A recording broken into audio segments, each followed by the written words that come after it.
Hi guys!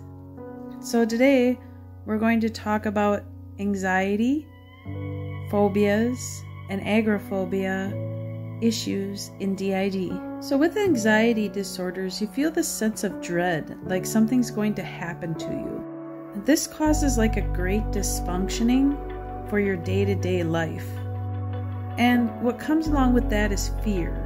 And people that have it usually will go to great lengths to avoid them kind of situations because they don't want to have a response to it. So it will get to a point where sometimes they will avoid family or social situations just to get out of that. And another thing that I found interesting in chapter 8 here about anxiety disorders is that most percentage of people, 15.3%, do not show signs or symptoms till their mid-30s and 40s.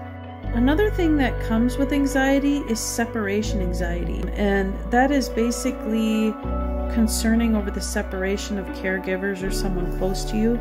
Some people even get to the point where they refuse to sleep overnight at a friend's house or to go out camping or anything. What's interesting is signs and symptoms can be shown pretty early in life, such as stomach aches or feeling sick before you go to school. And I can remember having those issues when I was younger, the fear of going to school, the fear of having to go to the bathroom on the bus, these constant fears that came with it.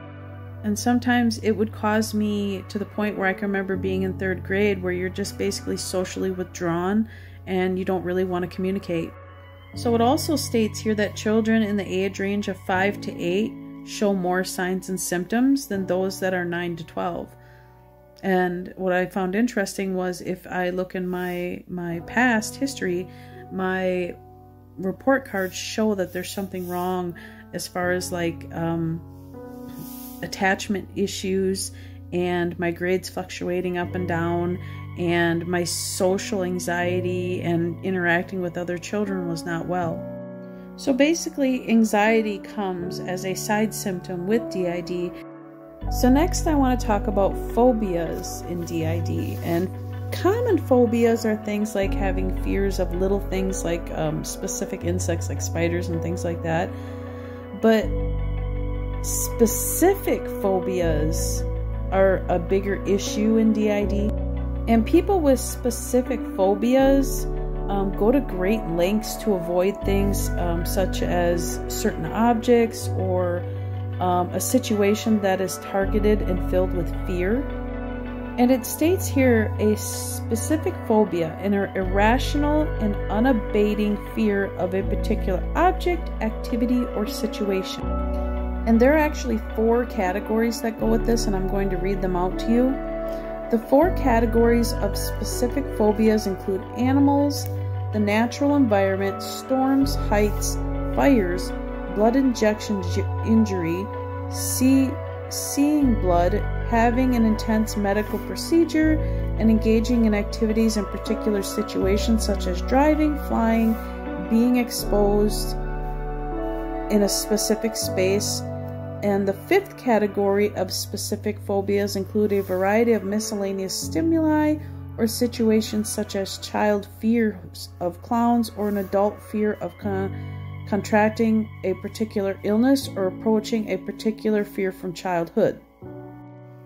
What I also found really interesting in this chapter is it talks about researchers here, and they believe that anxiety associated with specific phobias may relate to abnormalities in the interior insular cortex, which is the brain. Okay. This area of the brain lies between the temporal and frontal lobes associated with emotion and self-awareness up here. Okay. Interesting fact, when brain scans take place for smaller alternative states, the frontal cortex is what lights up. EPs, okay, emotional parts. Interestingly, different specific phobias seem to show in different patterns of brain activation.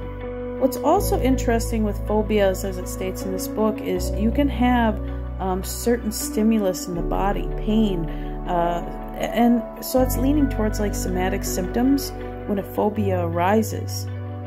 And the thing with phobias as well is it's almost like your body has an internal alarm system saying alert, alert, alert, and it basically tells you danger is coming. You know, it'll misrepresent a stimuli where your brain goes to the past and it goes, alert, this is a problem, when in reality you're in the present and there's not really a serious situation.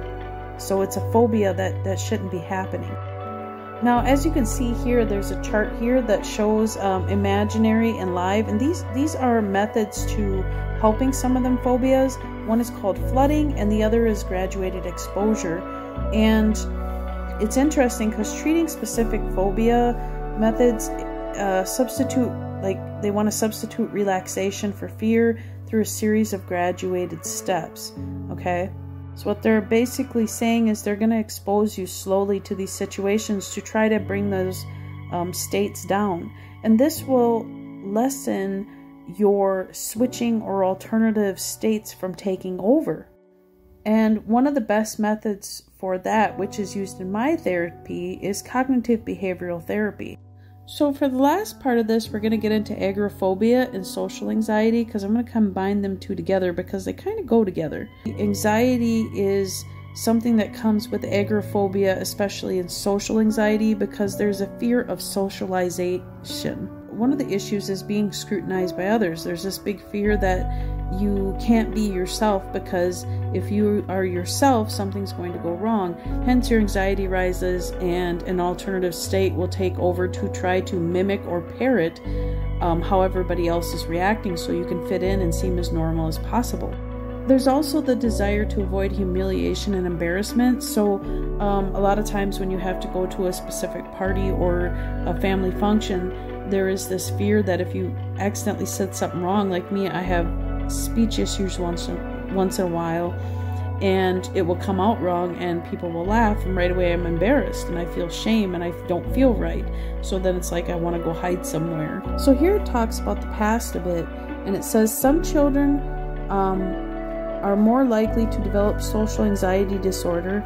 There are changes that take place in childhood and adolescence that can also heighten an individual's risk of developing this disorder.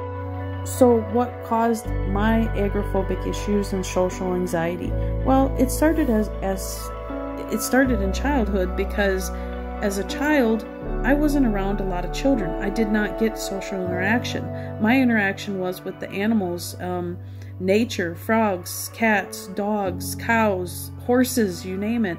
So I didn't really get that social interaction on how to speak and how to interact with other people. And it became a problem when I started school. I was even held back one year because they had to do some work with me to try to figure out what was going on. Because at the age of 6, I had low motor skills, I had low social skills, all that. So now we're going to get into a little more about agoraphobia. Now, agoraphobia states an individual feels intense fear or anxiety triggered by the real or anticipated exposure to situations such as using public transportation, being in an enclosed space such as a theater or an open space such as a parking lot, and being outside of the home alone. People with agoraphobia are fearful not of situations themselves, but of the possibility that they can't get help or escape if they have panic-like symptoms or other embarrassing or anticipating symptoms. Their fear or anxiety is out of proportion to an actual danger involved in a situation. So basically you feel forced to endure that situation, and you'd rather just not go at all. You're anxious, and you feel like for me, a lot of the times I require the presence of a companion or somebody to be able to help me. And that fear is pretty high, because even going to the doctor to have a physical exam done with my physician, I don't want to be alone. But my therapist goes, or my husband will go, or my children will go, to make sure that I'm okay, because if a switch is to take place. So there's actually the fear of switching, huge fear of switching. You don't want to switch. You don't want to be in a childlike state while you're in the doctor's office. The other issue with these two problems with social anxiety and agoraphobia is, as you get older and it's left untreated, the symptoms will be more persistent. So there's times where, like for me, as I get older, there are certain things I'm getting better at, but then there are other things where it's like I gotta force myself to go, and I don't want to go. And so a forced switch is where the panic gets so high that some alternative state will take over to get me through that situation because I can't handle it. Now, there are times where, like, people that have agoraphobia or social anxiety, benzodiazepines, basically medication is used. I am on a very low dose of Xanax when needed. I don't like it. I hate medications, but there are times where my therapist will say, I think you need to take this so we can get through this. Sometimes having very physical exams, sorry, I was just a little triggered with it. Physical exams can be very difficult for me, so a lot of times medication is needed to get me through that. Or if I have a really intense session, my therapist will recommend I take something to go to home and rest. And feeling the unpleasant body sensations with it also, it's so intense that it causes you to never want to leave your home again because you felt something bad. So it's like, no, I don't want to go through that again. So there are quite a few techniques to work with that, and one of them is relaxation training, a behavioral technique used in the treatment of anxiety disorders that involves progressive and somatic patterns of muscle tensing and relaxing. And my therapist actually works with me on that. And another one is with those two disorders is hyperventilation. So a lot of times they will give you ways to breathe in through your nose and out your mouth. Grounding techniques can be applied, and even EFT, like tapping, can be applied. So basically the idea is to keep that intensity down and to keep that alternative state from switching, from you leaving, basically. And I guess that's pretty much all I have today. I just want to mention that, these three issues that cause disassociation, they can really cause issues for alternative states to take over. So it is best to try to work with your therapist, because the more you get those three things down, the less switching and the less alternative states will take over. So that's all I have today, guys. Loves. Bye.